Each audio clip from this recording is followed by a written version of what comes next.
In the shadows of Elvis Presley's birthplace of Tupelo, Mississippi, a tale as twisted as the backroads of the South unfolded over almost a decade. This saga of conspiracy, rivalry, and dark dealings begins with an Elvis impersonator whose bizarre theories spark a feud that spirals dangerously close to presidential peril. As the story unravels, it exposes an alleged web of black market organ trades and assassination attempts. Characters from various walks of life, from beleaguered family members to determined foes, all shared their piece of this puzzling narrative, revealing the deep cuts that such a conspiracy has left in their lives and community. This case file, join the theorists as we dive into this Southern Gothic tale full of blue suede shoes and suspicious minds in The Kings of Tupelo.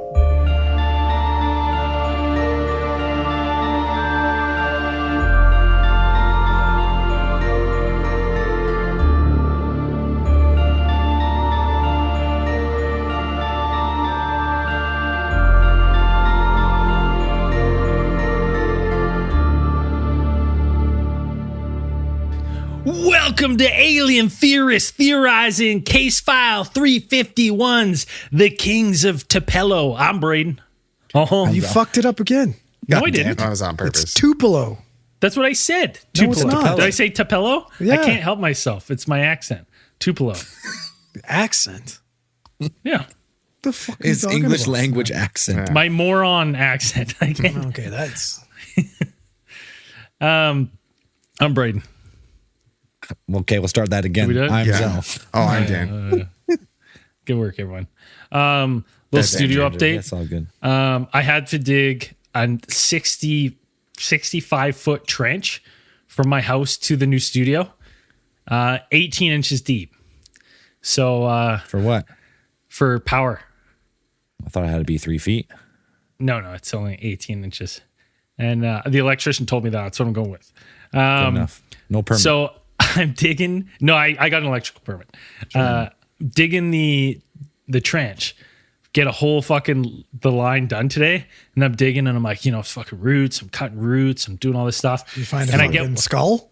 No, I get one deep spot Burial where I'm ground? like, oh yeah, I'm like sweating my bag off. I'm like, holy, I'm dying out there. And it's been a long time since I've dug any kind of ditch, so my depth perception on the on the trench depth is a little off. And I'm like looking at this one spot, and I'm like, that's got to be real close. It's got to be real close, right? Like I'm got to be almost the 18 inches there. So I go get my tape measure, put the tape measure in the hole. 10 inches? 7 inches. 7 inches deep. I was like, oh my God, I'm going to die out here. I was like, I can't dig this deep. 7 inches is fucking deep. I was like, I'm going to be in China. I'm going to be in China by the time this is done if I fill this. I was like, how much deeper does this have to be? This is crazy. So I gave up. I got to rent a trencher. I can't dig this deep of a hole. It's That's too not deep. that deep of a 18 trench. inches is not very deep. Come dig it. Get fucking dig that trench, you motherfucker. What are you talking Dude, about? I was digging all day. Get out there. Dig. Was it you digging seriously? in rocks or what? Oh, the roots, man. Roots. You got a Tree sawzall? roots. Yeah, I was oh, gonna yeah. say, break that shit up. Oh, I've been sawzalling like crazy. So what are you gonna do? You gonna rent something? I'm going to rent an 18-inch trencher from Home Depot for $65. Oh, $65 that's definitely worth it. It Done. just grinds up the roots. It's like a dirt chainsaw, I guess. I've never worked one. I think I need a license. I don't know. Nah, not if you can rent it from Home Depot. If they rent it from Home Depot, you don't Yeah. need a license. Next episode sponsored by War Amps. Has no hands left. Yeah. Just mangled stumps. The Joe Sakic. No, this is listen, this is a little bit of a true crime saga, but we're doing So it if today Dan turns it off halfway through, it's not our fault, okay? No, it's the nobody perfect dies. amount. Yeah, Oh, it's nobody true. dies. It's just an unbelievable true story. I thought that- it was a fake story when I started. I thought you guys set me on a mockumentary. Yeah, it plays too like good. that. It plays unbelievable. And there's a documentary. So if you're listening to this and you listen, spoilers, there's a 3-part documentary you can watch on Netflix of the same It's gonna title. be way more informative than this. Way more informative. Don't get your information from this. Yeah, but it's a good watch. A little bit of a slow burn, but worth it in the end. Just crazy story. Where are we going to start with this? Elvis. It always starts with We're Elvis. all- Birthplace Elvis. Where all Tupelo. stories start with the king. Where everything starts. So like I guess like this documentary and this series of events kind of starts around, I guess, 1999 really, and the entire thing kind of revolves around this one guy named Paul Kevin Curtis. And Paul Kevin Curtis at the time was working as a janitor in the North Mississippi Medical Center, which apparently is the largest rural hospital in the United States. Yeah, but he which was is probably doing this- not. There's probably actually not that many anymore. Like it's probably, He's working as the hospital. That's not his gig. Like that's his side gig to keep the dream alive. Well, yeah, he Right. had to fucking become a janitor to fucking keep the dream afloat. Because it's going to be all of us here. Ready, set. Yeah. Need that third job. Well, unless we decide to be like quadruple trouble. Yeah, I like it. We could do Quad trouble. Yeah. I'm down for an Elvis cover band Right? Yeah. tribute. In the ghetto. The- But it's just everyone has to just be Elvis though. Different types of Elvis. Just different types of Elvis. Yeah, I'll be fucking old Elvis about to die. Fat fucking pill junkie Elvis. Yeah. The thing with Just Paul Kevin sweating. Curtis and in Tupelo is Tupelo. Tupelo. The Damn. craziest Every time thing. Braden says it wrong, that's a shot right there. Tupelo. I guess everyone there is just they're like, you know what, the industry, you know, some cities have, you know, car industry that keeps this city afloat. Some, you know, have logging or fisheries.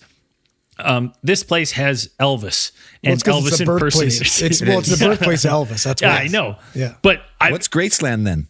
That's where where he he lived. lived. That's where he had his little born in- fucking. he That's had where his bad mansion. house. That's where his mansion is. Like where he lived. Yeah. so That- everyone it's called there Graceland.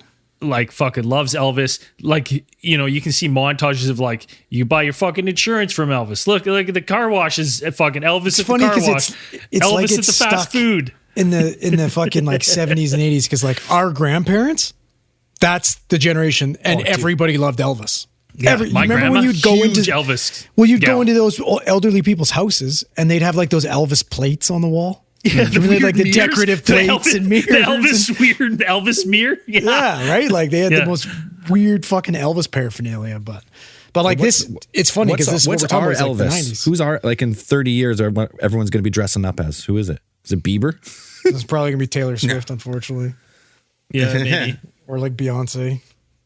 Beyonce, yeah. Yeah, none of them fucking Can't compete with the king. no. Can't compete They with the can't king. move their hips like Elvis. No. Fuck no. I don't None know. of them have the fucking acting chops that Elvis has. Right. Might I the add? karate, None of them got the karate martial skills. Art, yeah, the martial Yeah, arts karate. skills. Right? Yeah. Any of them have fucking military service? I doubt it. Yeah.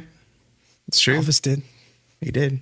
So Paul Kevin Curtis, like as a young man, like a young preteen, you know, takes up the long held tradition of becoming an Elvis impersonator. But, you know, cream rises to the top. And Paul Kevin Curtis is like people say he's like, if there's an impersonator, he's perfect. He's born Like, for it. He's Yeah, he's born the for guy. it. Meant to do it. He's the goat of impersonators, like the natural, you know what I mean? Like he was just born with it. No, the goat he's got the impersonator was the charisma. guy who was going to come on our podcast that one time. Well, that was Elvis. That's the problem. That was Elvis who was going to come on. You referred to him as a tribute, therefore he will not come on your podcast. Like, No, it's 'cause- Elvis died. What are you talking about? on the toilet. So What are you talking about? Paul Kevin Curtis, he's doing the talent. He's winning the high school talent show. Then he goes on and he's, you know, headlining shows. He's getting The women, fucking community centers. community centers, Got right? Like, fucking old grandmas ladies are throwing their going bras crazy. on the street. Oh yeah, big Losing their time. fucking minds. yeah, like it's wild. Like, and there's like a yearly like King Festival, Elvis Festival, and he's always the headliner. And he's so good at it, and he gets so popular that, as anyone's family, this sounds totally normal to me. His older brother's like, you know what? If my younger brother does it, I'm going to do it too. So years after Kevin Curtis becomes like they're adults at this point. Yeah, they're adults. They're fucking adults at this point, and he steals his brother's gimmick. Yeah, he's just like what the fuck? He's like, honestly, listen, controversial take, and we're going to get to it. I think the biggest piece of shit in that movie is his older brother. Jack Curtis. For multiple, seriously, I think he's the biggest fucking reason. Dude.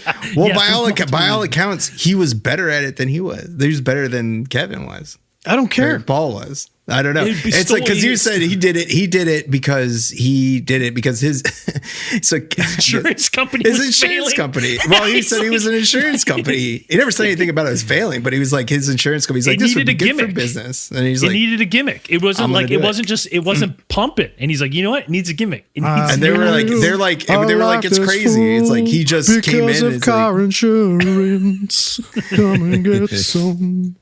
I don't know. They just said that they're like, he was better. He's like, he didn't even have to. Listen, he comes in all later. This is also he's on our boy's fucking. He's got a little bit on. He's spiraling, right? That's when the brother stole the fucking title. Listen, Paul Kevin Curtis has been doing Elvis so long, he's got a little Elvis fatigue, right? So here comes Kevin Curtis popping in.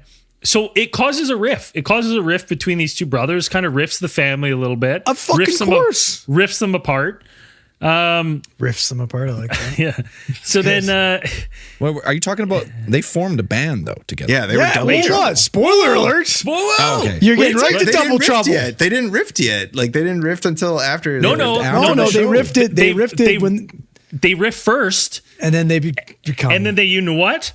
They're like, you know what would be what's better than one Elvis? Two Elvis. Double trouble. And they form Elvis cover group. Double Trouble. Known as Double Trouble. Phenomenal. And they just start smashing the seniors' homes. Dude, I love when it shows them playing a crowd and you're like, listen, not a bad crowd. Like we're talking like big crowd, 80 people, 80, 100 people. Yeah, but when the stage is like 3 inches from the floor, it's like, all right, he's got to start asking questions. Okay, so before they formed Double Trouble, he's a janitor, and that's where the whole story really. No. He becomes janitor after the fact. So now they're doing Double Trouble, right? And they're making this thing work. And Kevin's working, Jack's working as he's gotten his insurance company. It's doing really well. And Kevin Curtis, is working as a janitor at this hospital to make ends meet. He owns like a cleaning company that has different contracts all over town. Yeah, I watched a different documentary. He was a janitor first. I could have swore, and he found what we're going to talk about, and then during the Double Trouble performance, he does the big speech. You're both. That's like later. They're still doing the shows and stuff while he's a janitor. And then he discovers it while they're doing the Double Trouble act. Like they're happening. It was just a big Double Trouble where they paid all the money for the big. They were both doing their own Elvis thing, and then they started doing shit together. And then, for whatever reason, he couldn't pay his bills or anything, so he had to get a real job. Yeah, so he's got this janitorial job. The Elvis impersonating doesn't make enough money. I guess not. No. You know what? That's not an America I would want to live in. No, that's what I'm saying. Which is. So with janitorial job, much like a lot of these government jobs, if you're a cleaner or something, you have to get special clearance. So Paul Kevin Curtis is given, some sort of security clearance for the hospital, gives him, he's got the all access pass to the hospital. Obviously every room needs to be clean. So he's in and out, going through stuff nightly. Dan, what does he find? What does he find that triggers this event? Well, wasn't it like they sent him down? Apparently, he was going in. It was like around Christmas that this happened. They called him in for an emergency because there was a drain that was plugged. Well, he didn't even know. Well, they called him in, but he didn't even know because it sucks. Because it's like he felt like he was like going to a Christmas party there, like a company Christmas party. Like he gets there, they're like, "Hey, we've got a clogged drain underneath one of the autopsy tables that we need you to go take a look at." And he's like, "Do you guys want Elvis at the party?" No. This is work. Okay. So he goes down there, and he said he's working on that. He's working on this clog, and he's like, "I got powerful thirst. I needed a Dr. Pepper." It's like, so where do you go check for for the Dr. Pepper, you go to the frickin' morgue freezer, I guess, and he opens that up, and he said he was just, I don't know, there was just chock full of body parts, and apparently one of them he greeted by a severed recognized. head. Yeah, a severed head of a person who he thought he recognized from like a couple of days ago. I guess he's like Yeah, in the hospital. in the hospital. So just like a pile of body parts and Yeah. By his account, just loaded up. And the one thing I want to add with Paul Kevin Curtis, anytime that you hear him talk or you're watching him talk in this documentary, he is sitting in front of the most rednecked out trailer you've ever seen in your life. Eating, sometimes floating like a 12-inch like above ground pool, doing interviews. I fucking love this guy. Sometimes he's got fireworks going off behind his trailer. Buddy, this is Ricky of Mississippi. Yes. Like he's literally Ricky from Trailer Park Boys, but from Mississippi. Yeah. He's Mississippi. a fucking beauty. So this is like, this sets him off because he's like, I guess he starts going to everyone in the hospital and be like, yo, I saw a head. God, there's a head down there. What is that about? Well, there's legs. What are all these parts piles about? of body parts down there. And he develops this idea that the hospital, or he develops this notion that the hospital is like involved in some kind of illicit body part tissue trafficking conspiracy. And so he starts taking people down there to like show them the body parts. And of course the hospital finds out that he's been bringing like unauthorized individuals down there, and they're kind of like, that reminds me of it's kind of his Bob Lazar. Hey, remember I kept bringing all his friends to see the fucking show, and it's like, yeah, you guys want to see the body parts? It's fucked up. Then they were like, you gotta go. So he gets fired off of there, and but he believes that he was fired because he found something. He discovered the truth. He was spreading the truth that this was going on. Well, my favorite part too about that, it's like, yeah, he's worried they're trafficking body parts, and it's like, what are you gonna fucking traffic from a head? You're gonna traffic the fucking pineal gland? Like, what are we doing here? Bro? That's the good shit. Yeah. From the head though, like it's going to be exsanguinated by. Then there's going to be no blood. Brains, dude. Brains. Yeah, to be fair, this part of the fucking country isn't offering a lot of that. Little light. I mean, legs and arms, maybe like. I could see organs. I could understand organs, but why like an arm? What the? Maybe they strip the organs and this is like the offshoot. They throw it in the closet. Right, we'll get to that later. Well, it's incinerated. Maybe they're selling it to cannibals. Well, no, or even if you're just, or let's just go like this. So say you're selling it. I mean, I imagine it would be a lucrative industry if you were telling people that you were cremating remains, but you were selling limbs to, say, medical scientists, like as cadaver parts. You don't have to do that illegally and be shady about it. They supply bodies for science. Yeah, by obviously harvesting them off people, Andrew. Yeah, but it's like that's not a. Did you even watch the documentary? This kind of like becomes like this underline to like his life. This becomes his life. Yeah, this becomes part of his identity now, where he's now got the Elvis impersonator, but below that, he starts getting really into this idea and starts going after, I guess, the body trafficking business. I guess who he thinks responsible for. Yeah, this is early 2000s, so he ends up buying, like, he spends a bunch of money, which I don't know where he got that money from. He buys like a top of the line Gateway 2000 computer. Okay. He says he buys a Gateway 2000. He gets right on the World Wide Web several times, and he gets on there, and he's like, he just goes to town. Early internet days, and he's like, types in, into Ask Jeeves how much are dead bodies worth, and of course he gets a bunch of crazy fucking things, and he just goes down the rabbit hole, I guess, and of all these body parts. I think this guy created the rabbit hole. Yeah, this is like early internet fucking sleuthing.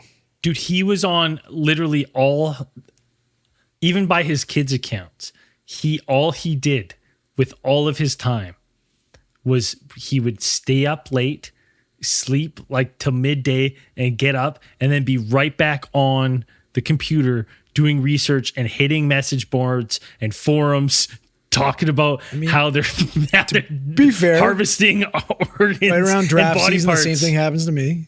Yeah. He was on 4chan before 4chan was there. Yeah, basically, dude. He was 4chan at that. He was was 4chan. He was just all day relentlessly trying he's to like spread the word about these Facebook, parts. MySpace. This documentary has a lot of nostalgia for like old social media days. He's like Yes. Facebook, MySpace, MySpace. He said like he referenced Ask Jeeves. I was like, holy shit, I haven't heard that in so long. He had like something like 30 different MySpace websites about different all like, about body part positions of him trafficking and this fucking investigation. Yeah, That's a beauty. and I mean, he really saw himself as kind of like a justice go-getter. Like he Dude, was do you like, see those pictures of him where he's posing on his computer doing his research and he's wearing like a suit jacket and he's got those Sally Jesse Raphael fucking Yeah. big red glasses. Yeah. You know, like I love this guy. He's on video chat rooms with people, talking to people about, body part trafficking and people who say they have And experiences or evidence. And he's there's just a like, huge cover up, and he was onto them, so they fired him from the hospital. Yeah, the hospital was in on it. The hospital's in on it, and he's Perfect place to harvest organs. That's why you Well, never that's what put that's what he says, donor right? on your license, because they don't save your life. They just harvest your organs right there on the But table. here's like, I don't understand. Like these are cadaver organs. Like it's like I don't okay. You sell the organs. You're doing a fake sale. You're selling it as a fresh heart. It's 3 days Okay, old. there maybe yeah. Yeah. Okay, yeah. It's not my fault if when the heart gets to you, it's no good. Yeah, the heart's broken. Like it's dead by the time it gets to the operating table. But by that point, the money's gone. It's been paid. Yeah, I mean, you keep, like as long as you take it freshly out of the body, keep it on ice. I mean, you've got hours. I guess Is that it? Just hours. Pretty sure, yeah. I guess like the first time where everything kind of gets mixed together and it all kind of boils over at one point where he has an altercation with a member of his backup band for Double Trouble. Like I guess they had a Yes, because that's because of the sexitary though. So yeah, so at the time, Paul Kevin Curtis was married to Laura. Is it Laura Curtis? Yeah, it remained Laura Curtis too. And Laura was also, she was like a backup singer in the band, and like they had been married for a while. They had 2 kids at this point? They had 2 kids at this point. At the time of this one altercation he has with David Daniels, who would go on to become like assistant district attorney in that state. And I guess this happened in 2003 where they had an incident and Curtis accused Daniels of like flirting with Laura. I guess he gave her his phone number, which is fucked up. Like flirting's fucked up, but giving somebody's wife your phone number, that's fucked up. Call me. Well, that's what he said happened. Like and then Maybe she asked for it. She needed help with moving No, something. man, no, listen. Well, she may have asked for it. From We'll what hire I've somebody, watched, thanks. from what I watched, she may have asked for the number. She It's very definitely good. made her intentions well known on the documentary. so the two men kind of came to blows at one point. I think they punched each other. There was like a swinging out Curtis kind of flew into a rage at that point. He broke a bottle and he's yelling at Daniels. Like at first, just like, are you trying to fuck my wife? And then he just like snaps and he flips over into, I know everything about the body parts and and it's just, Daniels is just a kind of normal guy at this point. He's like, he didn't know any of this shit. He's not like, aware of just your any of it. wife. I'm just trying to fuck your wife. I don't know anything about bodies. I don't know anything Didn't he about pull body out a parts. gun? Daniels does. Daniels pulls Daniels out a gun does. to defend himself. So they get into a fight, and the part is like Curtis is like threatening him, and he's like, "I'll take you in the back, and I'll teach you what your daddy didn't teach you." And then like fucking Daniels is like, as he recalls it, he's like, he just pulls out his gun, and he's like, "No, no, you won't. and Curtis like Please said don't that he kill got, me. Please don't kill me. Curtis said like his life flashed before his eyes, his 2 kids, his wife, and he got down on his knees. Everyone's He's a like, tough please guy don't until you're kill staring me. down the barrel. Fucking right. I My wouldn't even favorite be there long enough to say something. I'd be gone. My- I would just Bye. sprint away. My favorite part of this is just like we don't even get the details of anything really from David Daniels about like what happened after he pulled the gun. It's like Paul Kevin Curtis details. He's like, I Then I got on pissed my myself. knees. I peed. I was like, please, Lord, don't shoot me, please. Whatever. I got so That's much. why I to live love for." this guy. Yeah, Like he's he's so like, genuine. And then he would go on to be, but the crazy thing is like Curtis like goes on about this and like later and he's talking about like I had him pull a gun on me. I'm like, yeah, he did, like because you were threatening him. You had like, a bond on, and you were had a screaming broken about bond. body parts. Yeah. Yeah, and a back alley in Mississippi, I'm like, I bet everybody's carrying. Like, I just wouldn't. Ah, fuck that, dude. Surprising. But so Curtis would continue to pursue his fight, his perceived fight against the body trafficking. This international dark system of body trafficking that he's going after, and he would go so far as to actually he ends up penning like his own. He said like it's House resolution, It's a House bill. like it's like a House bill banning the trafficking of human body parts in Mississippi. And he might have had one of the earliest websites of all time. Like he had a website, I think it was missingpieces.org at the time. It's a great I think it's name for a changed. site. I think it's changed since then. But like he had a website where he had all this information that he hosted, and like you just like all these different social media pages. Like he was all about the body parts. But then they took him out. Missingpieces.org is now dedicated to bringing abortion aftercare into the 21st century. Okay. Not quite the same. But then they took him out. Right? They went after it. All of a sudden, how many months later, with that Daniels incident, is he getting fucking brought up on charges? Well, it's like Coincidence? yeah, Not. cool. Well, yeah, he gets brought up on assault charges because, well, he assaulted him. And it's so he ends up Is going. that what happens? And I think Daniels said like he kind of considered it for a while, like whether to press charges or not. Like I think it wasn't like a set thing. Yeah, and like then he was went encouraged immediately. by fucking Big Body, the body part fucking industry, and that's why he went after him. So I guess Curtis, with his publications of all of his body part traffic. Well, and we got to talk about his life here for a little bit, because his life at this point is absolutely spiraling. Ooh, the guy represented himself in court. Yeah, he represented He court. was yelling like, "I said overruled." Like, I fucking died. Like, Yeah. oh man, the guy put on a complete fucking show. Yeah. It's my cousin Vinny fucking 2.0 here with crazy guy from the South. He obviously found guilty, spent a little bit of time in custody. But he's now done some time. He comes out, and every fucking waking moment of this guy's life is fucking body parts. And it's like, this happened in 99. It's, the mid 2000s, and it's fucking body parts.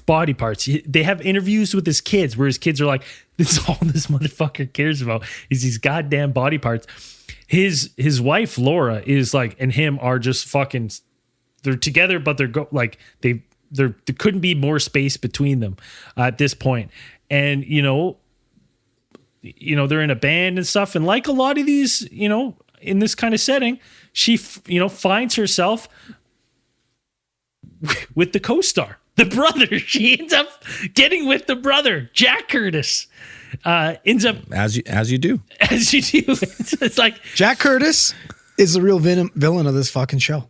Fuck yeah. He's a fucking piece of shit. steals Steals his gimmick, steals his girl. Like, fuck right off. You're like, he's like with his wife now.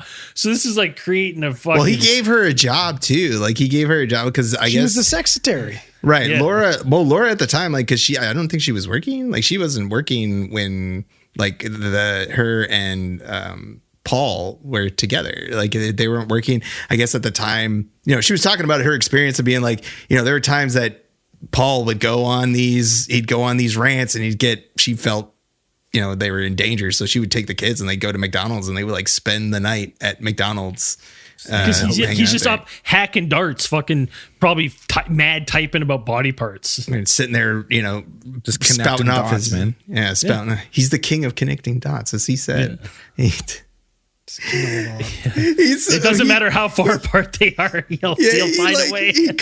God, when he says that whole thing, he goes on the whole rant about like, when I was a kid, the only toy I had was a book of Connect the Dots, and I was master of connecting the dots. I was like, this guy.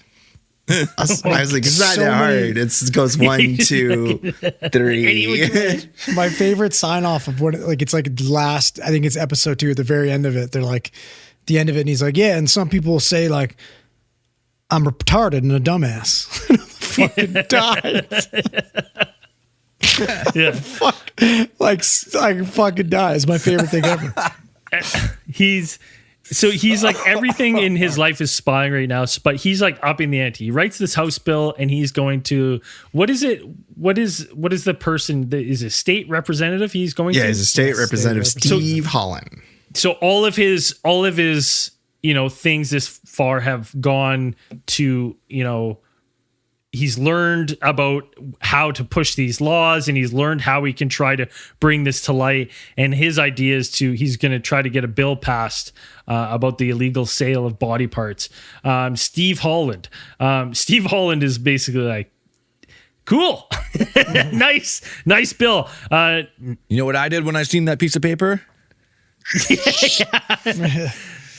And I tossed it right in the trash. Steve Holland is a trip. Like that guy he's a state representative. I mean, he's like immensely popular in his district, and it's nuts because he's like, he owns like all of the funeral homes. He like runs the whole funeral home from pretty much like, you know, from cremation to the grave, everything. Like he runs like all that shit. Yeah. And I kept saying like, I was like, the guy is like, I mean, he's charismatic. Like, I mean, he's just like, this guy is like, he's like, I don't know. He's like, they call him, but the he's Grim Boss Reaper. Hog. He looks exactly like Boss Hog. They call him the fucking Grim, or they call him they call him Grim Reaper. They call him the Undertaker. The Undertaker. Yeah. He's got both. Like he's got good names for nicknames. Yeah, but you're gonna send this like cease and desist to the government, and your representative owns the 3 biggest funeral That's crazy. homes. Well, he formed the first organ donor program in Mississippi. Mm-hmm. That was his organ donor program, organ harvesting program. So the craziest thing about this is like whatever character they bring on in this show, and they're all the real people. Like this is no, you know, there might be a little exaggeration here and there, but each one of them, they're such good storytellers. Like I don't know, maybe it's the thing for the Southerners, but they just like, it's so the directors put up that quote. I can't remember from who, but it's just like basically saying like the people from the South are the greatest storytellers around the world. Well, I listened to a podcast where they actually interviewed both the directors, and they said when they got their film crew together, they went down there, you know, pretty apprehensive about talking to the public about what they were doing because they thought they'd be like met with resistance to the story. You'd think. And then as they got into it, they're like, no, every person in this town loves it. They're all a character. We could have interviewed anyone in the town and got great content. It's like everyone was just on board with the story, and they all were. Southerners love gossip. So, like, I don't know, they love to talk. They love to talk shit. you have Paul Kevin Curtis, who gets basically fucking absolutely just brushed away by Steve Holland, his state representative. So he's the new fucking enemy. He's his new enemy. You got to remember his life's swirl now. And now he finds out that Steve Holland owns all these fucking funeral homes. Well, what is funeral homes? What are they in abundance of? You can connect those dots. Bodies. He's connected dots. Maybe he's throwing this away because he's involved because of all the fucking funeral homes. He's connecting dots. So he's now, Steve Holland is he's in on it. He's in on the bodies. He's selling the bodies. He's at the top of the government. So he's like, he starts going above, well, not even above, just like, who's the next, is it like across or above that he goes to? Technically it would be above because, well, it's like you have Steve Holland, who's a state representative, and then he ends up, well, he doesn't write them at first. Remember, he performs, like he gets hired. He gets Yeah. hired to Yes. do their. Is it Double Trouble gets hired or just him? I can't remember. It's just him, right? It's just him. It was just So him. they hire. So he gets hired to do.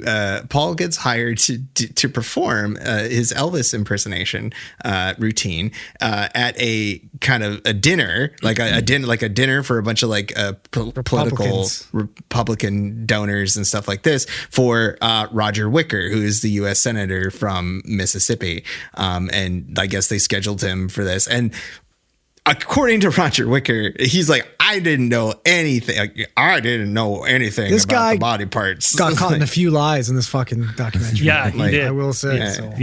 He goes in there, and when they talk to him, I'm like, dude, you are the worst liar. Like, he's like, I didn't know about the body parts. I'm like, did you not know about this guy? But he goes to this. I guess he goes to this, and I guess Paul gets the impression that Roger Wicker is kind of. He says that Roger Wicker came up to him and said, like, hey, the stuff that you're putting out there. Fucking way. I guarantee you this is what happened. I guarantee you he came up to him and was like, hey, great show, great performing. We loved it. And then Paul was like, thank you. Have you heard about the dead bodies? I have this dead body website. And starts going. And he probably was just like in this bind and was just like, oh, yeah. It's great to hear. Great to hear. Good work you're doing. Can we count on your vote? Give me back my hand. Give me my hand back. Yeah, just write me a letter. That's fine. Yeah. Write it in. I'll take a look at it. Yep. Like that's how that conversation went. But something happened where Paul, for some reason, leaves that with the impression of he's like, I have an ally in Roger Wicker in this fight against illegal body harvesting. So he sends Roger Wicker a written copy of his House resolution, House bill, and he like routes it up to him, and he's like, I got a response back from Roger Wicker, and it's an actual paper copy. I'm like, that everybody gets those. Like, literally, they have like just a thing, and they just type it up. It's like, just a template. He's like, it was a real response, and he sends it back.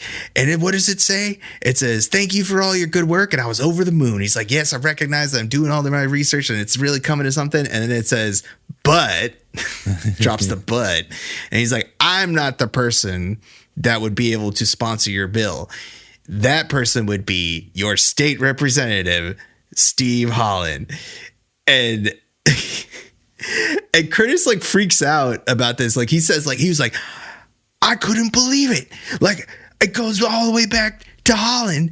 And how, why? And I'm thinking in my head, I was like, he's your state representative. And this is a bill that is for Mississippi, not a federal law. Like, it's not going into the federal, like the federal courts. We kind of fucked up the timeline a little bit, because at this point when he's getting this letter back from Wicker and he's really having the fucking issues with Steve Holland is when his assault charge goes to trial and he represents himself. And he's, like Andrew said, he's going overruled. He's making a big show. Yeah, and also, so the judge in his case is Steve Holland's mom. Yes. So while he's having issues with Steve Holland, very publicly, like, fucking lambasting him on all these fucking body parts and writing him, his mom is the fucking judge in his assault trial who sentences him to 6 months. So you got to think, you hit the king of connecting the dots is now, he's like, all these people are connected. The mom is corrupt. The judge's mom, she knows that I'm after her son and I'm onto him, and they're co-owners in the funeral home together, and I'm onto their business, so they're trying to shut me up. That's exactly what's happening. I'm connecting those dots. Yes. Like, is that as like, a viewer? It's honestly, not. No, like, it's not that crazy. Yeah. And that's one of the best parts about this documentary is, like, you were like, well, that kind of seems like a fucking, you think you'd recuse yourself if you were the mom on this thing. And then, dude, the cringiest shit ever is you get like 15 minutes of Steve Holland being like, I love my mommy. I'm a mama's boy. I always be a mama's boy. I love my mama so much. I'm such a mama boy. Anything my mama wants, my mama gets. I was like, oh, dude, like, holy fuck. You giant bald man. I was like, holy fuck. This is easy on the bald man. Yeah, Can I fast forward why are we this? getting some bald on bald violence here? Yeah, come on, No, man. he's like baby bald. You know what I mean? Like, Yeah. Okay. Yeah. I'm not baby bald Buddy, yet. you got a fucking little kids table right behind you. You're baby balls. Baby ball. Okay. That's where I eat dinner. What are you talking about? Yeah. So like you can see why he's fucking off the deep end. He's already thinking he's on some sort of fucking giant conspiracy to fucking this elaborate scheme to sell body parts. Now it's involving the state representative, judges owning mass funeral homes, the perfect way to move these fucking bodies in and out. But you can see how he's like, I can see where he's going. No, if it happened to And you, you would he's make in those court, same dots. But he's in court for like the assault case, right? This is why he's in court. Yeah, but this again, this is all bullshit. This happens how many months later since the incident? They're doing this to try and shut our boy Paul Steer Kevin wide. Curtis up. Hell Yeah. yeah. But yeah, so he goes to jail, right? He goes to jail for Yep, this. 6 months. Yeah, he goes to jail That's for hard 6 time. months of this. Hard time. He does time. He does the 6 months, and then he gets out, and then he's back at it again. Like he's back at his, finest thing. It's almost like And- sticking somebody in jail with a lot of like-minded people doesn't rehabilitate them. It's kind of weird. Dude, all he did was read about body parts. He's like, I got And then nothing he but time to told research. other crazy people in jail, and they're like, "Holy shit!" He became a master of anatomy. Like he was wilding out after that. Like in jail, like it made him worse. Because if there's anything we know about him, vindictive, dude. He is yeah. like, oh my god, one of the most vindictive men I've ever seen ever. Across even fake, like fiction. He's more vindictive than fictional characters. And what sense? So you'd think like after he goes to jail and he goes all this, and maybe he'd like dial it back some. He doesn't really. Most of his family has cut him off at this point. Like didn't his wife divorce him while he was in jail? Yeah. He's Yeah, divorced. she's fully His with brother the doesn't brother. want to talk to him because he's too busy fucking his ex-wife. Right. She's Yeah, working as a secretary at his life insurance company, I guess. And like they've been doing that, and for I guess it's doing well, I guess. So she's like making money and stuff. But so he gets out, and like a couple years later, he's like, maybe all this stuff is kind of whatever, until it hits the news where there is and this like just solidifies his whole thing. And it's like, whether this is unfortunate or fortunate on his part, he sees this as this is the giant validation that he's been looking for.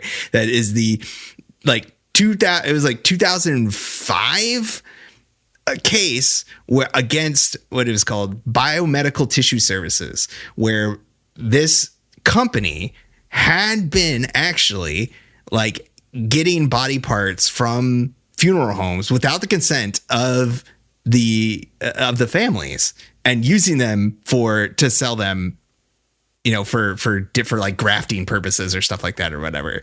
And like they mentioned this like just the tiny, they mentioned this in the little in the documentary, and I went to go look it up. It's crazy. Through funeral homes. Yeah, They were lying to the exactly families about cremating the bodies and selling the body parts for profit illegally. This He's is literally vindicated, man. his entire case. He's got it. This is what he was looking for This this is whole it. time. Yeah. And they like talk about this, and it was just like I mean, that case is nuts. Like the whole thing about this, the guy who was like running this whole ring was like a Michael Mastro Marino. Yeah, good great bad name. guy name too. Which like I guess like Curtis may have had contact with a daughter of one of the people that was affected by this case specifically On his website. Yeah. yeah, through his website and stuff like that. And so like this whole case with the biomedical tissue services kind of went down. I guess eventually what happened is like they sold a bunch of stuff, and it sounds like what you guys kind of described, where it's like they were selling like subpar body parts for things, and people were getting these implants and stuff, and like there were people who one guy got he got HIV and hepatitis from one of the transplants. Another person got Can't be like getting spinal junky fucking arms spinal and shit. meningitis. They got like one person got like fully paralyzed because the transplants like went bad. Like it was all really, really terrible. Like Michael Mastroianni ended up getting sentenced for like like 18 to 54 years in prison after pleading guilty for the charges. And then in 2000, and this is like kind of, it's almost like karma here. Like he actually died in 2013 of bone cancer. Good riddance. That's good karma right there for him. So it's just like, yeah, that was a bizarre thing. I was like, I wish we would, I had to go look that up actually. And then, so Curtis, he's on the right path, man. Yeah. Well, how do you know that what we're talking about with Paul Kevin Curtis isn't the same thing? Yeah, and this happened it was like New York and New Jersey is where this happened. It wasn't in Mississippi, and it had nothing to do with any of the hospital or any of those places. But Curtis takes this as but it has to do with it literally validated what he's been fucking scared. He's like, this is he just can't infiltrate the fucking where it's happening here. They're running a tighter they're running a tighter ship in Mississippi. But what he's saying is I guess like the vindication for him is that, well, this is happening. It's happening other places too. That's how lucrative this is. Yeah, it's happening there. It's happening here. Yeah. Why can't it be here as well? So this is where Curtis feels he finds an ally in his search for justice with a burgeoning politician named James Everett Dushki. We're going to take a short break, grab a beer. We're going to continue with the story. We're going to be right back. So he meets James Everett Dushki. They say his name so many different ways in the document. It's like Dusky. Dushki. Like they just say it so many different ways. Dude, I feel like this is a super interesting guy because he seemingly like shows up in 2005 like into out of nowhere. He's super fucking smart. He's a black belt taekwondo instructor. He's Mensa. What is Mensa? It's a group of extraordinarily smart high IQ. Supposed to like be able to for sure. I'm not part of Mensa. But he's in Mensa, and then he just all of a sudden is just like working with fucking Jack Curtis at the insurance while he moonlights as Wayne Newton impersonator. No, he's a taekwondo. He owns a taekwondo dojang. I thought he started that after. No. I thought he did that, and then they needed to make because he gets married, and they need to make more money, so he decides to become a life insurance salesman. Yes. Yeah. As you do when you do. Yes. Live in Mississippi and you're a taekwondo instructor. Well, then fucking Buddy's ex-wife, who's now dating his brother, falls in love with this guy when he walks in because he looks like Val Kilmer. Right. She says he looks like Val Kilmer. Hey, let me tell you something. He looks nothing like Val Kilmer. No, I saw it. No, I saw it a little bit. Did you see James? Yeah. Dushki tries to sell himself as like this super smart guy, but I'm like, apparently he's not smart enough to get a fucking tailored suit or a fucking fucking shirt that fits. Because everything that's it, buddy. That's the time. That's the time. That was late the time. 90s. Big suits. Big suits were big back then. No, they're almost like zoot suits. He doesn't like. It's so bad. It was not a good look, but everyone had that. That was the style, man. Look at all the NBA players back in the fucking late 90s, early 2000s. It was it's terrible. It's not a good look. You know why you got nothing tailored back then? You were just like, and the suits were like just like small, medium, large, extra large. You just catch all into there. You're like, all right. Well, and the if tight's a little tight. Dusky went a size down, he would have torched the sleeves. They couldn't have fucking handled those pythons. He would have douche Kwando right out of those sleeves. Rex Kwando. I guess like Dushki and Curtis kind of meet like while after Dushki becomes part of like the Curtis family and the insurance company, and they kind of start out because Curtis like tells Dushki out of nowhere. It's so weird. It's just like he like the first time he meets Dushki, it's like he like shakes hands like, hey, you hear about the body parts? They got a bunch of body parts in the hospital. Guy, in case you weren't. Like there's a bunch of body parts in the hospital, and Curtis says that Dushki like he says like we vibrated, like there was a vibration, like we were on the same wavelength, because he like looked at me and was like, yeah, I believe you. Or he was brand new at the job and he's just trying to be nice, and this guy's just like, let me tell you all this. He's like, okay. Yeah. I was like, oh, you're my boss's brother? Yeah, I guess I'll I guess I'll listen to whatever you have to say about body parts for the next 6 hours. Sure, buddy. Like, it's like, is he does he need special care? Like,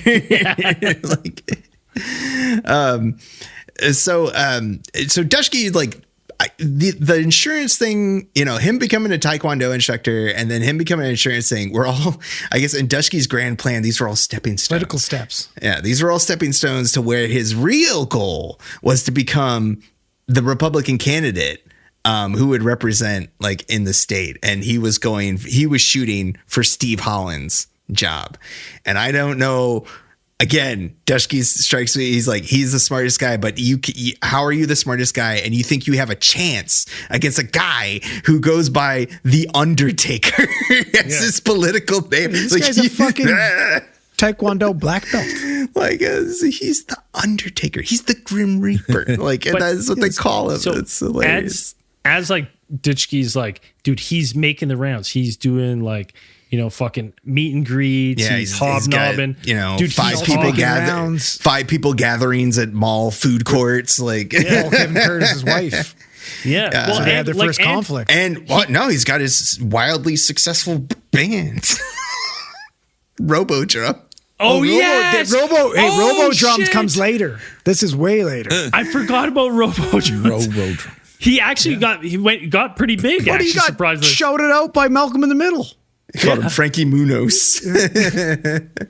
But like he's during this, like he's kind of like this jack of all trades guy. He's like, there's tons of footage of him with Roger Wicker at these like Republican events, like fucking hobnobbing. Yeah, Wicker denies meeting him more than once or twice. Yeah, Wicker's he's like, I maybe met him once or twice. There's all these pictures of them like there's shaking one of like hands. him, and he's like this man.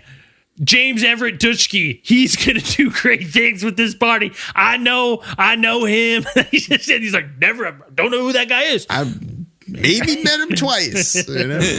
They perfectly splice in all these shots of him like talking him up. Yeah, it's fucking. And he runs like they pull up some of Dushki's like his candidacy, like his political ads and stuff, and they're so funny because it's like he's like, the aliens aren't coming from outer space, they're coming over our borders. Like illegal immigration is like his big. He would kill platform. today. Like, He would kill today.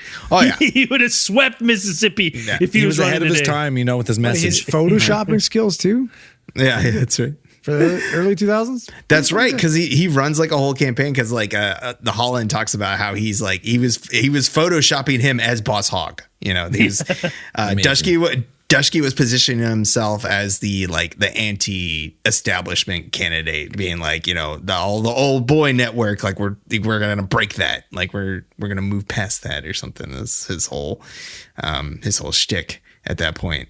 And of course, you know, Steve Holland, like he's like, we crushed him. Like they destroyed him. Like he got voted. Like there were like no votes for Dushki, and nothing. Holland's just like, it wasn't even that thing. He's like, I didn't even know who he was when they started running. He's like, where did you even find this guy? But I guess Dushki, like while he was running, he was also publishing like a newspaper on the side. Dushki was doing a lot of stuff. Like, I mean, he was doing insane. a bunch of It's side insane. hustles. But he was publishing like a local newspaper, and it was like the local conspiracy rag, kind of like, I guess is what it was. And him and like Curtis was like, you need to put my body parts thing in your newspaper. And Dushki was like, yeah. Initially, he's like, yeah, that's a good idea. You know, I guess. And Curtis got the impression that Dushki was going to publish his whole story, his whole thing about his book and the Missing Pieces book that he was writing and all of that about the body parts and stuff. But then that never happened. Like, that never materialized. Dushki never got back to him. And this galled Curtis to like no end, because Curtis, like, I was constantly emailing him. I was messaging him on Facebook. Never even talked to me, just ghosted me. I'm like, but didn't you guys like see each other almost every day? He's at your brother's office. Like, you could just go talk to him. But I don't know. Actually, I think he was like avoiding him, really. Yeah. Which was also probably had to do with Curtis' wife. Yeah, because Curtis thought he was fucking his wife. So as Curtis starts to kind of figure out that Dushki is fucking his wife, this turns into like the biggest troll job you've ever seen. And it's like, honestly, I will say his troll skills and tactics reminded me a lot of someone I know. Honest God, I'm not even saying this for the podcast. I thought of you instantly. I was like, this is something Braden would do. This is literally, this is the pettiness of this and what he's doing. I'm like, this is akin to fucking taking pictures of somebody's face and just zooming up close as, you know. That's the level Braden do this shit. That's your face. Yeah. Like it gets heated. Like they get a flame war going on. The problem is like I do that now, but it's been done. It's an old trope. Like James Everett Dutchy might have been the first person to ever get like bullied online to this extent. Like he was just Paul Curtis was making mocking videos and being like, I am now a Taekwondo instructor. And he's like doing videos and making videos that are like the exact same as what James is putting out. And so he's like, you're just copying my videos. And he's like, yeah. And Dusky takes this stuff extremely seriously. Like he takes this, in the documentary, they're interviewing Dusky eventually. Like they're interviewing Dusky like by phone, and he's talking about like he's expounding on his ideas and like how he takes Taekwondo like super seriously. It's not just a martial art, it's a philosophy. Yeah, it's like a whole philosophy for him. And him like Curtis like stepping all over that, going out and buying the gi and buying all that stuff and doing all he's not allowed to buy the gi and wear. Right. Yeah. That's against the fucking rules of Jeet Kune Do. Yeah. So he is like getting to him. Like Curtis knows how to press his buttons. I know that. Like he's like taking every single one of his pictures from social media and then Paul Kevin Curtis taking Dusky's photos and then photoshopping his face on top of Dusky's body. And then posting them as his own. He posts, he's like, I'm a Mensa member. And he's like, you are not. It's an exclusive membership. Yeah. He's just that's what got him. Like, because that was the biggest. Braden would do. Because I don't think Dusky was really engaging with it until he did the Mensa thing. Because Curtis goes and like he makes a fake Mensa membership, puts his name on. He's like, I'm a member of Mensa now. Posts it on Facebook, and Dusky just like loses it. It is like, I guess that was his whole thing. Yeah, he's like, he can't do that. He can't just make that and say that. It's an exclusive membership. You can't just make up a certificate. He's like trying to send him cease and desist letter. Like by all accounts, like James Everett Dutchke now is spiraling. Like after the loss of this campaign, he's just like on this like, and now this guy is just ruthlessly like driving by his house and shit. At what, dude? It is like unbelievable the lengths that he's going to. Like he's calling his wife, right? Like it's unbelievable what this guy is stupid to. So yeah, they have this entire fucking feud going on, and also meanwhile, so Curtis is still like on the radar for. Well, he's still on the body stuff, but he is at this point like very aware that he feels like there are police like at his place all the time. Oh, yeah, like he's tracking him. He's saying that they were driving past his house. They were. Yeah, his kids talked corroborated that too. Yeah, they're like they did. They started to like torture him. My favorite's the fucking videos though. Like so he starts taking like he's making videos now, right? To catch these people fucking chasing him, and in case anything ever happens to him, and it's the way it's like when he signs off, he's like, I remain Kevin Curtis. Yeah, and I endorse his message. KC endorses great. KC, right? Or like when he's sitting there driving and he starts singing to himself, and he's literally his voice in the ghetto, like cracking and popping, and you're like, this guy, even for old folks' homes, did have like impersonated Elvis, and he.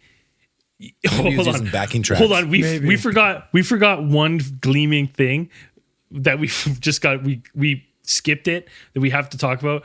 Right before he goes to jail and Double Trouble falls apart, they headline the King Festival in Tupelo, and Tupelo. I'm in my own head here. They headline the festival, and then his brother, like before they go, is like, none of that shit, boy. None of that fucking body parts, shit, boy. Listen, no body parts. I don't give a fuck. No body parts. And you can look up this video.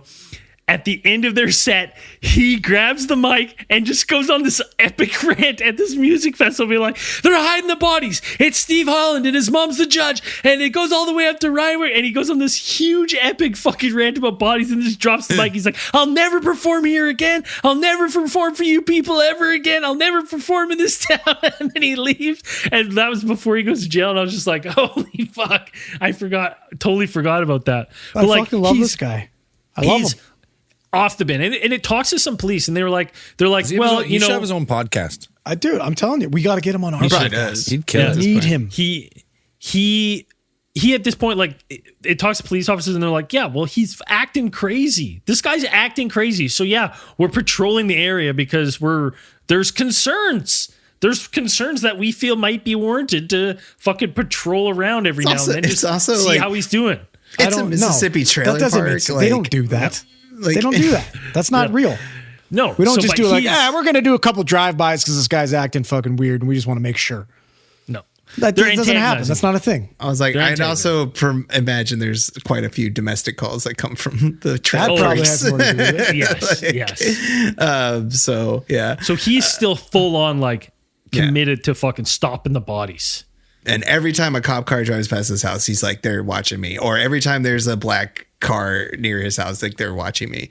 Because they probably are. Yeah. Listen, he's connecting dots. And you would think he's really good at it. He's the king. And you would think, like, and I mean, to him, it's probably this all gets validated when in April 17th, 2013, fucking he gets like flashbanged in his fucking house and the SWAT come through, tranquilize his Chihuahua dog and put him down on the ground and say, you're under a fucking arrest. You're under a fucking, like, you putting him in the fucking car and like drive him away. I don't think he gets validated at that point. I think when that happens, well, he thinks same thing as with his buddy where he pissed his pants when he broke the bottle. Yeah. Well, he like, thinks oh he's my like, God. they're finally got me. He's like I fucking don't even think there's body parts anymore. He describes it. He's like, I was sitting in my house eating SpaghettiOs with my shirt off. That's so good. And yeah, like man down on his luck. FBI SWAT team, TAC team comes in, takes him away. He's like, they hauled me to some undisclosed black site and they sat me down and like, don't fuck with us, Curtis. Like, you know what you did. He's like, is this about the body parts? They're like, shut the fuck up.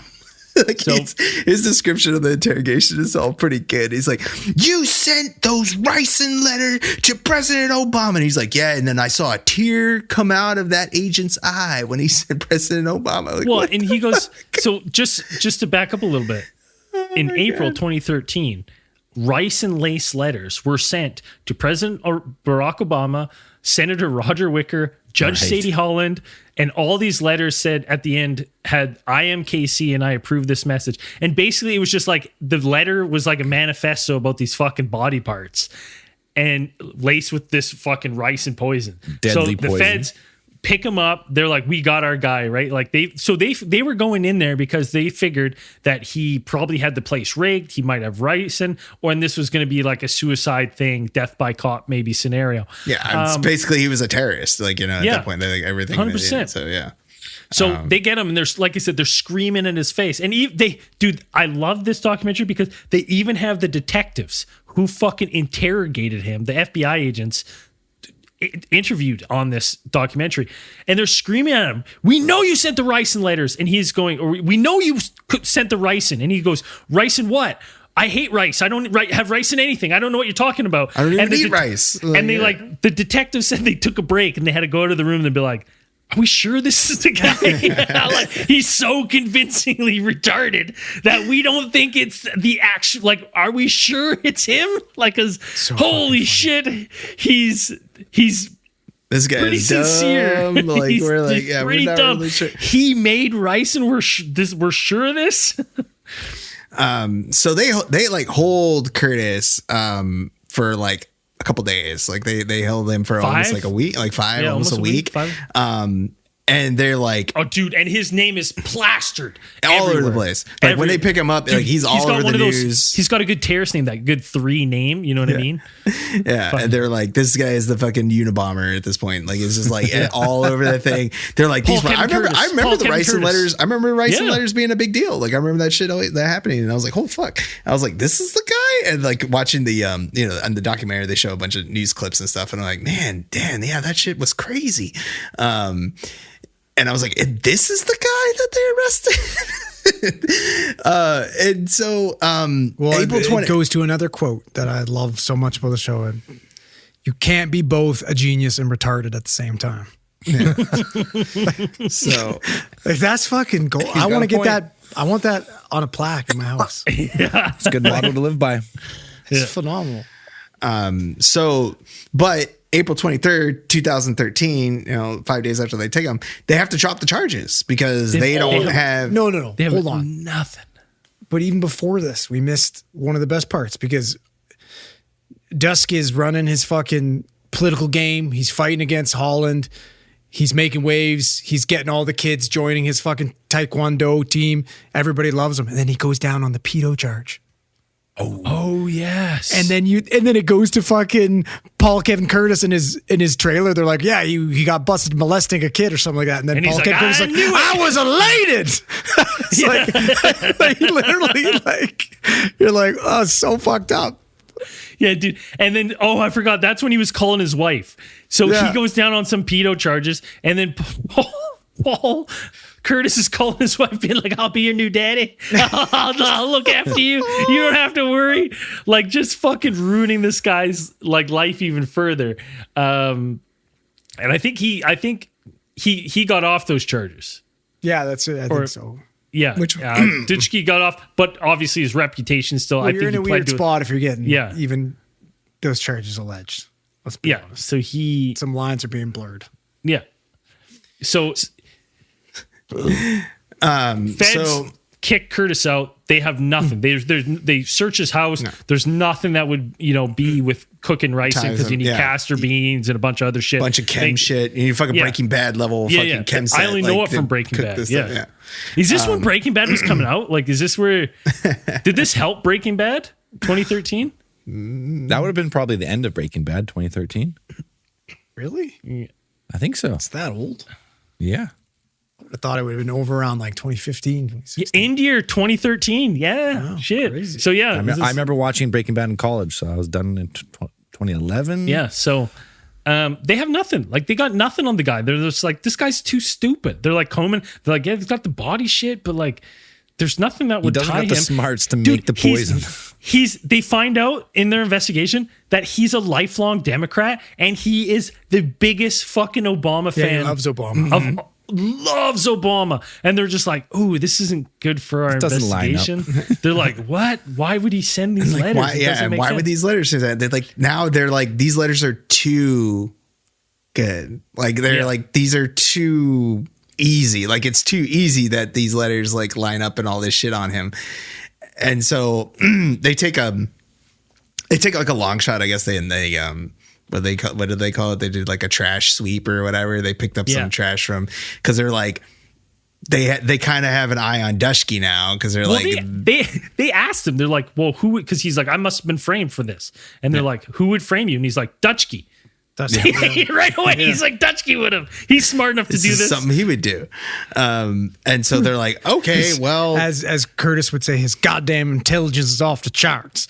After he's like, oh yeah, I saw the body parts too, and he throws the candy body parts at him, and he's like, and the thing is like they had the letter, like with the letters, I guess that, they had found some, like they found that they were postmarked like in, what was it? Like they were post like another city in Mississippi, but they said that they found like at the top of the letters, they found like indentations, like like from Tupelo, like it was from, so they knew that whoever sent these letters was somewhere there. So the original letters, what Dusky did was he basically took a pen or whatever and made sure there was an imprint or over top of the ones that he sent with Paul Kevin Curtis's address on there on purpose to lead them back to him. And they're like, that's fucking.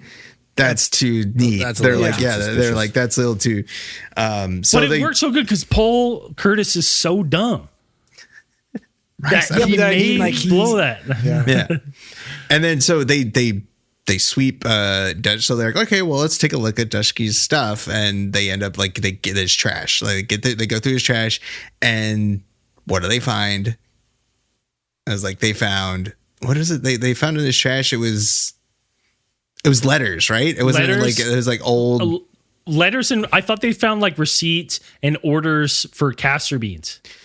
Yeah, they found orders for castor beans, and then they're like, okay, well, let's sweep the trash by his dojo, his second dojo. They go to the dumpster there, and they're like, this is put in thing, because they find a box for, was a Black & Decker coffee grinder. Which is, full with trace with castor beans. And they're like, yeah, okay. Got our man. So they pick up Dutchke, and the whole case goes on from there, and it's like, yeah, he sent those letters. Trying to frame him. He sent those letters. He ended up getting 25 years for the rice and letters. And yeah, the touching the molestation charges from when he was a Taekwondo instructor were pending, waiting for trial. So he actually went to trial after he was already arrested for the rice and letters. Yeah. And he Got another 20 years. he got another 20 years for the touching. Oh wow! So, it's yeah, like, he's a pedo. Let's not Yeah, he take is a- that away. he is a fucking- No, He's a like pedo. it was the first one was like he got they said he was like touching himself. I think it like was a while they were watching. it was a rumor of it while he was. Yeah, well, they said like somebody saw him in the window while kids were getting off a bus, and they said stuff, and then Yeah. I think those got dropped. But then there was another case that came up, like some allegations from his Taekwondo dojo. Yeah. That's where it came in, and then that's what he got the charges for, and got the 20 years, another 20 years. So, after all of this, like wild ride for Paul Kevin Curtis, my favorite part of the documentary is the end, because he's kind of reflecting, because he has spent, at this point, for like 15 years of his life in the rabbit hole. in the rabbit hole of just constant, just rocky waves, like nothing, like just absolute stress, trying to like get justice for these body parts, and all these He self-proclaimed arguments. himself as a ninja with the sword of justice. That's right. Yeah. That's a great fucking way to talk about yourself. He starts to realize that, like, there was consequences for, chasing the rabbit down this far down the rabbit hole and sticking with it. And it cost him his family, and it cost him, time with his kids and all this. And he, kind of makes a pact he's like, you know what? I'm putting all this conspiracy stuff behind me. I'm done. I just want to live a quiet life.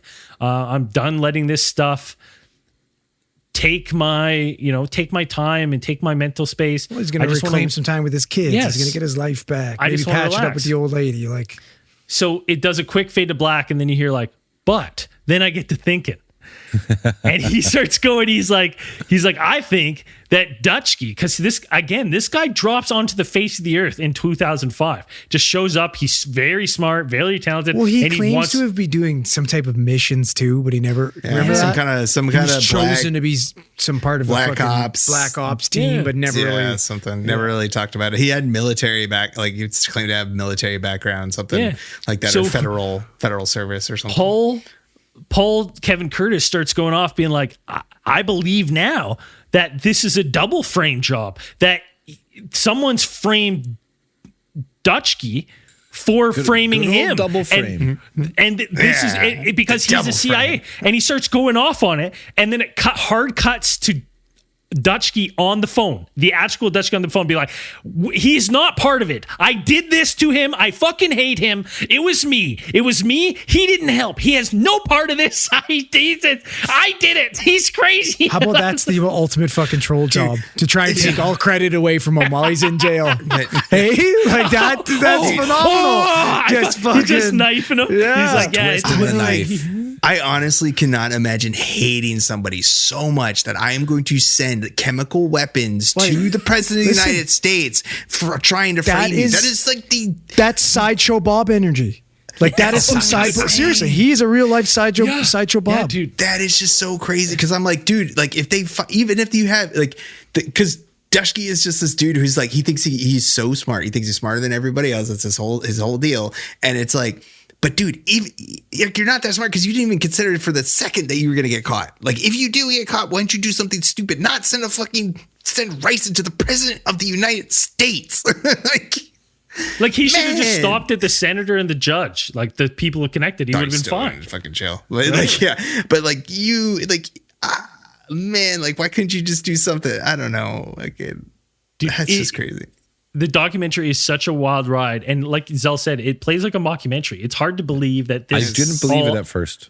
Actually took place. Also, they saying that fucking Dushki was also a Wayne Newton impersonator, and I never saw any footage of that. That's what I was saying too. What the fuck? Wayne probably didn't want to give him the rights to his likeness. They didn't probably pricey. sell that hard enough. They say, oh, apparently he's a Wayne Newton impersonator. And I'm like, is he? Because you didn't show me any evidence that the guy was a Wayne Newton impersonator. I feel like that just got added in there for extra effect, for extra flavor. As a conspiracy lover, I love it because this also plays like a cautionary. Whoa! What is that? I think your mic just changed. Yeah, you switched your microphone or something, Andrew. Holy! You switch your microphone to jet airplane. Oh my god, that's better. It plays like a cautionary tale of like, don't get too wrapped up in these things because of where it can lead you. And you see this guy just. His whole life gets consumed. Don't fucking Photoshop your Mensa certificate. Yeah. What is going on? Holy. Sounds like a rocket airplane. No, picking up everything. I didn't think a microphone could pick up that much noise. I don't know. It's picking up your... Andrew, we heard your thoughts. That's how dialed in that mic was. It's insane. All right. Well, that's a good spot. Anyways, it's a phenomenal documentary on Netflix. Check it out. Kings of... Yeah, it's only Tupelo. 3 episodes. It's like if you're just sitting there, slow burn. Good. It's if you enjoyed us talking about it, you'll enjoy watching it. It's a fucking good one. There's still a bunch of stuff we left out. Tons. Pretty fun. Such a fucking crazy story. Yeah. Listen, get on our fucking Patreon. Patreon.com/Alien Theorists or alientheorists.com. Hit that support tab. We got fucking tons of shit on there. Endless amounts of shit. Listen, you're new. It's finally all sorted out. I just got the email notification. $5 tier and up. Listen, you're getting some goodies. You support us for 3 months. You get a little treat for the $5 tier. At the $10 and up, you're gonna get something every 3 months. From sweaters to shirts to posters to stickers. You're gonna get a little treat. Yeah. We've heard from people on our Patreon that there's nobody who does as much as we do on Patreon. Like most of it, they just get on Patreon and you're like, hey, thanks very much. We give you shit. Yeah, and like most people's, you go on, it's just naked photos of them. Okay. Not ours. Just content, right? We just give content, right? I don't know, that $300 tier, Braden will do stuff. You get Andrew's low camera for the show. You gotta watch the whole show looking at the pig snout. There it is. Don't give it too much. Yeah, don't give it for free. But yeah, check it out. Zell, do we have any new subscribers? Did you have that up? Well, you're doing such a good job. I thought you were going to keep going. No, I had none of them up. You just fucking went for it. Okay, I'll do it. I'll finish the job. We got a few this. I think. Well, it's been a couple weeks. I think so. I think we got Ian Tarver. The iPhone 6 itself is actually sponsoring us. Oh, that's good. It's a great iPhone. That's a great model. Lou Watercarrot and Travis St. Pierre, I believe that's what we got going on. Thank you very much for supporting the show. Hey, and as we always say at the end of these things, keep those eyes on the skies. Peace.